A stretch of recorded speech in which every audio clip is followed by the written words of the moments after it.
Erik and David, those betting magicians pitching mad numbers like surgeons' incisions. They got the stats playing minds like percussion. MLB predictions spark the discussion. Stacking cash higher than Fenway's monster. Slinging wild bets like cowboy imposters. Reading those innings like Nostradamus. Wave the green hot streaks like Bahamas. Spreadsheets everywhere, mathematician minds analyze the games, profits they grind, fastballs, curveballs, every pitcher's tail, in their heads, knuckleballs never fail.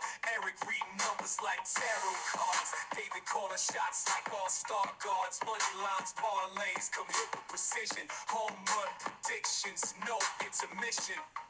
High stakes, ballers cashing checks in. Rise with the bets, swinging from the pen. Erik and David, masters of the scoreboard. MLB bets and claim they hoard. High stakes, ballers cashing checks in. Rise with the bets, swinging from the pen. Erik and David, kings of the ledger. Baseball fortune, spread them like treasure. Hello and welcome to Diamond Bets for September 6th. How is everyone doing? My name is Erik and that is my co-host, David. David, how you doing today, my man? Doing great, man. It's Friday. Looking forward to the weekend. You know, multiple sports going on right now. Just absolutely loving it. College, football. We got NFL kicked off last night. And still running out with some baseball, watching my Braves hold on to their wild card spot. Just by a sliver. That's just a sliver. But it's been a Triple great A team is holding out, man. It's crazy. Like, I was looking at my futures I locked in. Right. And if you would have told me that my over 56.5 from the Athletics would be locked up at the beginning of September, well, you know what I mean? Like, I'd be on a backflip. I mean, right. People don't understand. There's so much stuff in baseball, and you get someone that's dynamic. Butler, for them, Lawrence Butler, he's been dynamic against right-handed pitching. He's their leadoff guy. If he has a good game hitting, they're live in any single game. Absolutely. Yeah, they're only 7 games behind the Texas Rangers right now. Yeah. Which is absolutely absurd. Looking at the standings, are you ready to get blown away? Yeah. The Detroit Tigers are only 5 out of the playoffs. That's crazy. And the real crazy thing is when you look at their numbers with Kerry Carpenter in the lineup, they're one of the better teams in the league hitting. Yeah. And him going down just absolutely destroyed him. Mariners are currently in a free fall. Ray is a little surprised they decided to sell as early as they did. Looking at the NL, Braves and Mets, dude, battling out. Are the Braves going to be able to hold them off? What do you think? It's going to be real tough. We got pitching in place, which is the only thing kind of keeping us afloat. And then, Ozuna himself with Matt Olson have been just tearing the cover and been like the whole Braves offense right now. So, it's definitely tight. Do I think they hold on? I don't think so. I just think the Mets are healthier. I think they're, a little able to rest their bullpen a little bit better. We're having to kind of lean on ours a little bit more these days just to, keep us in games, especially if we get our games are like 1-run games right now. We're not blowing people out of the water. We're winning things within a run or two.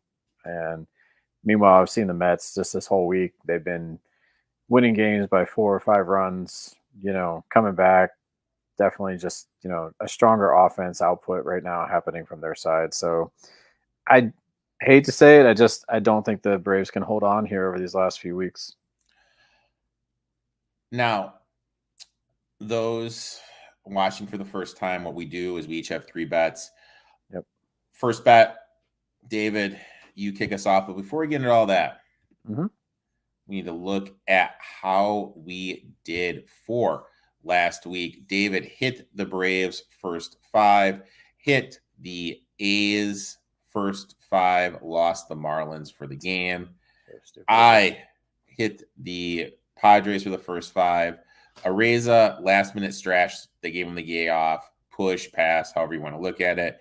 And then I had the Royals versus an Astros over 7.5. And that did not hit. My thesis about the Royals proven right again. They only do good at home. We each have 3 bets. Let's kick us off. Going out to Petco to start out, man.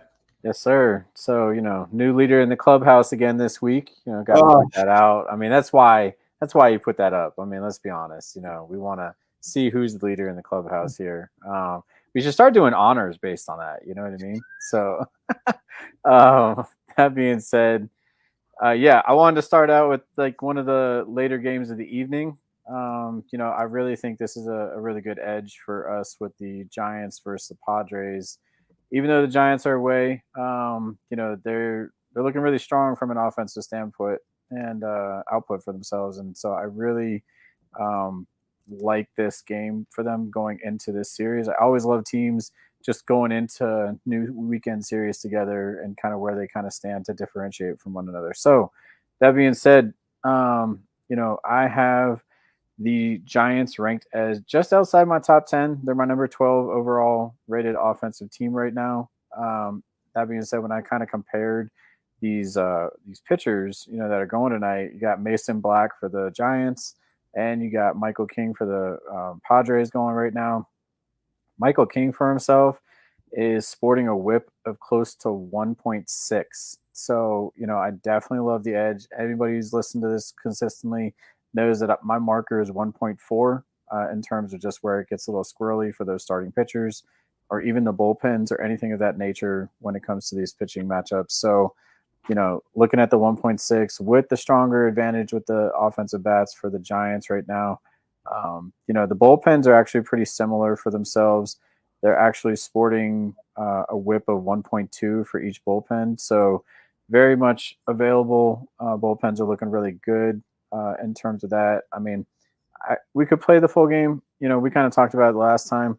I like to kind of avoid the bullpen situation for ourselves. You're getting the same price point for playing the first 5 as you are, for the full game for this one. So the odds are really good. I mean, for this price, and basically, the way that they're looking at this is just going off of the names here, right? So Michael King and the Padres, everybody has them pegged as, if they get into the playoffs, they are somebody to contend with. That's no joke. I totally agree with that consensus, but they're still going into streaks of whether or not, where their offensive output is right now. And, from this perspective of how I have them ranked, they're actually my number 20th ranked overall, basically in the bottom 10 for what I look at with these teams. So, from that output, Giants have all the edge right now going into this matchup for tonight. Definitely. And Mason Black's in good form. He's sporting a whip of 1.3. So he's below that 1.4 threshold that I talk about. I think they can definitely jump out on top of Michael King tonight at Petco. And let's go get this big dog money to start the night off. Or end the night, really. I mean, I got 2 plays in this game as well. I'll start off with my first one, Giants and Padres over 8. Overs at Petco this year, 42, 28, and 1, 60%, 17% ROI. When the opposing pitcher is right-handed, 31, 18, and 1, 63%, 23% ROI. Also, the wind is blowing out at Petco during the game per the weather.com. Padres, one of the best offenses this year against right-handed pitching. Last 3 weeks, 5th best offense. Mason Black, look, last 5 starts, 1.65 whip, 5.54 ERA. When I'm looking at King, a lot of people look at his name, the name recognition you're talking about. Yep. He has a 1.65 whip. Yep. His last 5 starts, he is actually 3rd in MLB on left on base percentage. So what does that mean? That means runners are getting on base, but they're not scoring. Right. So it's one of those things. It's due for some regression for those watch football. It's kind of turnover luck. Yep. You have a game where you get all these turnovers, bad bounces. Eventually, stuff catches up. King is allowing runners on base. They're just not getting home. I think this is the game where the Giants are going to be able to get to him. I'm going to take the Giants and the Padres over 8 runs. Nice. I like that too. Next one, my friend. Yeah, so next one, going out to Seattle at St. Louis. Taking Seattle on the money line minus 106. So that's the full game that I'm playing on this one. Really, I mean, you kind of said it yourself, right? This week, they've been streaky at best. They have had a few road games here against the Angels and Oakland, but they had some get-right games here at the end of Oakland. And their offense really has been there the entire time. I mean, they had a major output of 16 runs in one game. So, their offensive output is a little skewed, I think, with some of these numbers. But overall, they are still putting up a pretty good run average, in comparison. So definitely something that I like to see from them, especially when I'm making bets. I mean, right now they're averaging over the last few games 8 runs a game. They put out 6 again just the night before yesterday. So, coming into this matchup here against St. Louis, it's in a really good spot for themselves. St. Louis on the opposite end, averaging just around 4 runs a game. So, again, Seattle's got the better edge here. Basically, these teams, though, when I look at it from, I'm taking, again, teams that are able to score runs and they're putting them up, in bunches right now. Bryce Miller for Seattle, really good form for himself over his last 3. 1.0 whip. He's right there. He's going against one of our, big names for the year that we were enjoying, Mr. Fetty. Who he's just falling off the face of the earth. Exactly. Right. Falling off the face of the earth. Right. He got traded, and then it was just like, bye, Fetty. We really enjoyed the run that we had. He misses the South Side Chicago food. Now he's in St. Louis. He's not a big rib guy. He just misses the cuisine. I agree. Put these bullpens. They're in similar form. Again, 1.2 whip. I mean, you can't argue the pitching matchup here, but you can't argue against the offensive outputs that these teams are putting up in comparison. So, when I actually look at this game for myself, again, I look at this from, that kind of viewpoint, if you will. The Mariners, like I said, they're in my top 5. They are my number 2 overall offensive team output right now. Cardinals, middle of the pack, number 16. So, there is an offensive edge here that I'm taking over the pitching matchups. Definitely think you get a better price point for the full game than you are on the first 5. First 5, I think, was steering closer to that minus 130. And again, I think it's because of the named outputs there that we just kind of went over between Bryce and Fetty. So, again, that's public perception, but because of the way these bullpens are in good shape and because Seattle's bats have livened up, I'm going to take the lower juice for the full game, go with the minus 106. And, again, that means that basically the books even have this as like a pick 'em for themselves, being in that price point for an away team and the home team. And, they don't see the edge. Our edge is the offensive output for Seattle right now. So let's take the full game money line on that. I like it. I am going to back to Petco. Give me a Reza over 1.5 total bases plus 106. Last 3 weeks versus right-handed pitching. Most hits, 383 batting average. Last 2 weeks, second most hits, 474 batting average. Mason Black, since the All-Star game, he's giving up a batting average of 334 to left-handed hitters, 833 slugging percentage. Since the All-Star break, Areza 5th most hits against righties, 331 batting average. He is just hitting right-handed pitching insanely well. He's been hitting good at Petco. I think this is going to be a high-scoring game. In order for that to happen, Areza is going to play a factor in it.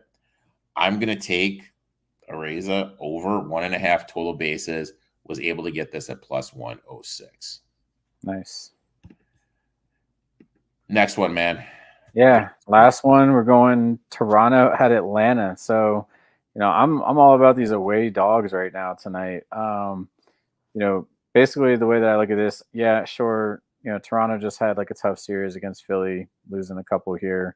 But, at the same point, they've been putting up enough runs to be better than Atlanta.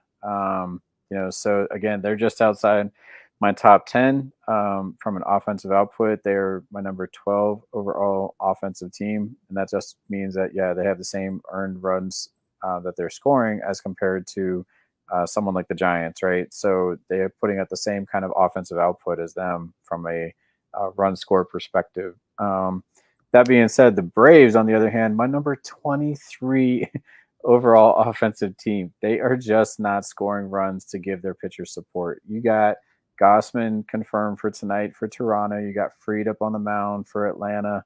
I always like to try to say, hey, it's Max Fried night, but man, even though he's been in better form lately, again, I cannot support my own team that cannot put up run support for their starting pitching. I have no problem fading Atlanta in this situation, taking the better run support with very comparable pitching matchup going across the board here, because each bullpen is sporting available bullpen sporting a whip of 1.3 for each of them. Gossman has a whip of 1.2.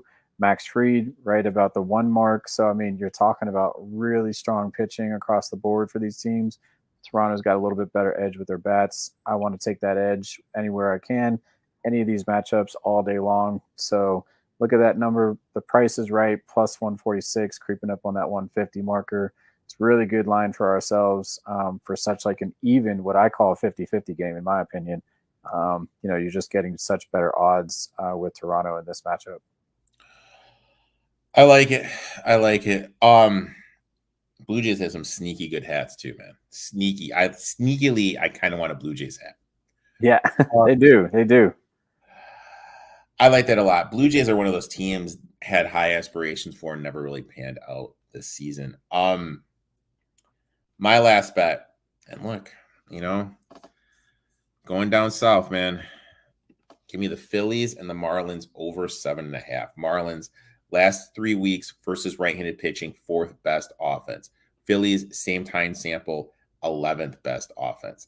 Last 2 weeks, Marlins 3rd best offense against righties. Phillies 9th best offense against righties. So both these teams are hitting right-handed pitching well. I know people are going to see the name Zach Wheeler and be like, well, Marlins aren't going to be able to hit him. 2 games this season. Wheeler is 0-2 against the Marlins, a whip of 1.5 with an ERA of 6.79.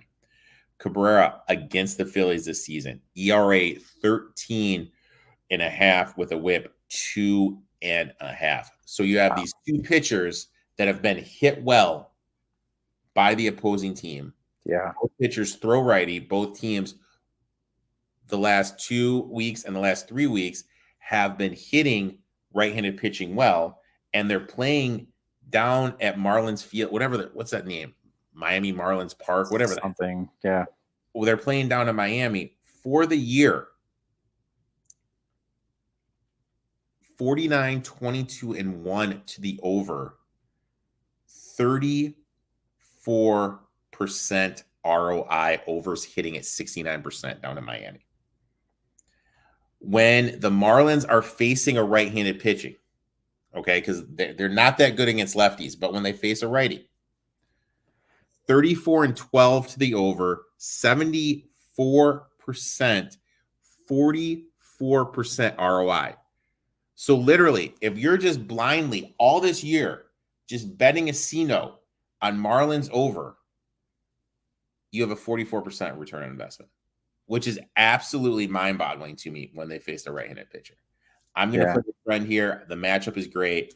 I'm taking the Phillies and the Marlins over 7.5. I love all that. And just to, have a little course correction, it's called Lone Depot Park. Lone Depot? I had to look it up. I was like, what is this thing called? Field or something. Ah, man, they named it Lone Depot. So anyway. Lone Depot, not Home Depot, not Lowe's, Lone Depot. It looks like Lone Depot. No, man. Or Ione Depot? I don't know if that's an I or an L. Anyway, it looks like Lone Depot to me. Name of Marlins Park. We got to get it right. Lone Depot. Right? Lone Depot. Yeah. It was. In fairness, it was called Marlins Park before. Okay. So, now that we got that out of the way. that was a big thing, dude. So, some people have been DMing me. David and I are going to be here all throughout the MLB season. Even if when the playoffs start, we'll figure something out. Maybe come on the Friday before, look over the games. We'll figure something out. David's a big popular guy. He runs Colorado. You know, he's got a social life. You know, whatever. I'll be around, all right? Whatever it fits in his schedule, we will do. But this will be going throughout the regular season. When playoff comes, we're going to figure something out. Yep. Make sure you give my boy David a follow at BettorDP21 on Twitter, X, whatever you call it. Me a follow at eTalk21Sports. I wish you good luck in your bets today, my friend. Thank you. You too, my man. Let's get it. Hopefully we can keep it going. For the year, just so everyone realizes, and I should have said this before, combined, we are 32, 30, and 3, profit of 15.11 units with an ROI of 27.5%. Almost as good as Ben Overs at Lone Park this season, my friend. Almost. We're there, though. We'll be back next week. Best of luck in your bets, guys, and let's make some